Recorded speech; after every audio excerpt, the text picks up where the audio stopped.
Felipe Gallon, la compagnie Les Sorbets Solo Fruits, fondateur maintenant, président fondateur d'une compagnie de crème glacée et sorbets, donc manufacturier de produits alimentaires depuis maintenant 10 bougies.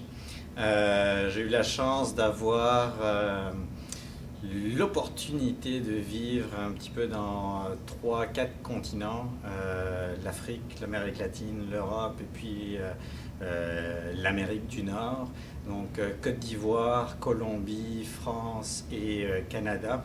J'ai eu la chance et l'opportunité de pouvoir créer et de m'enrichir de l'expérience entrepreneuriale dans chacun de ces pays-là et de voir comment chaque culture est différente et comment le milieu de faire des affaires a parfois quelque chose d'unique selon chacune des cultures. On est tous différents, mais l'envie de se lancer en affaires, l'envie de faire une réalité, ce projet-là, quelle que soit la couleur, quelle que soit l'origine, la religion, est toujours présente.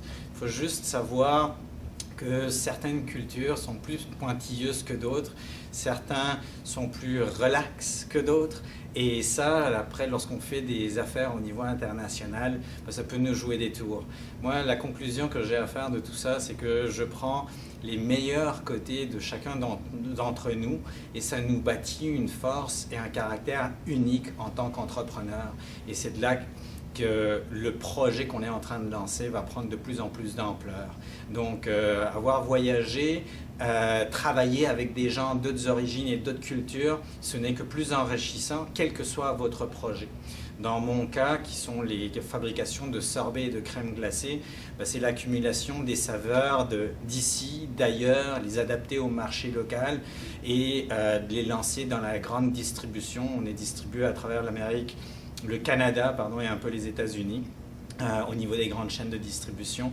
Mais c'est un long parcours et comme tout bon entrepreneur, on a des hauts et des bas. J'aime dire que l'on commence en tant qu'homme orchestre et puis on devient un chef d'orchestre à la fin avec des embûches tout le long du parcours, mais c'est lorsqu'on retombe et lorsqu'on est le plus bas qu'il faut savoir se redresser puis repartir en avant parce que c'est un combat continuel, mais ça fait partie de la fièvre entrepreneuriale. Donc voilà un petit peu pour mon expérience en espérant que ça va pouvoir vous servir.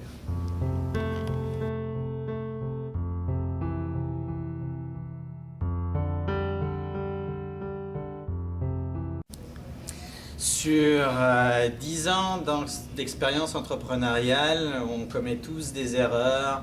On peut monter très haut, puis on peut retomber très bas. Je suis passé par une faillite. J'ai fermé mon entreprise.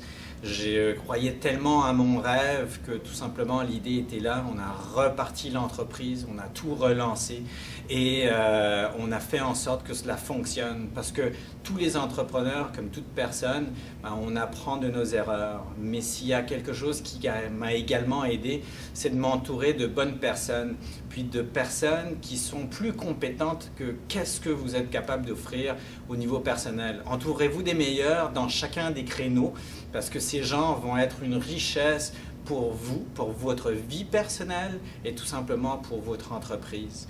Et continuez à aller de l'avant parce que si vous avez un rêve, ce rêve-là, il faut l'accomplir et vous ne serez jamais rassasié tant que vous n'aurez pas commencé à récolter les fruits de tout cela.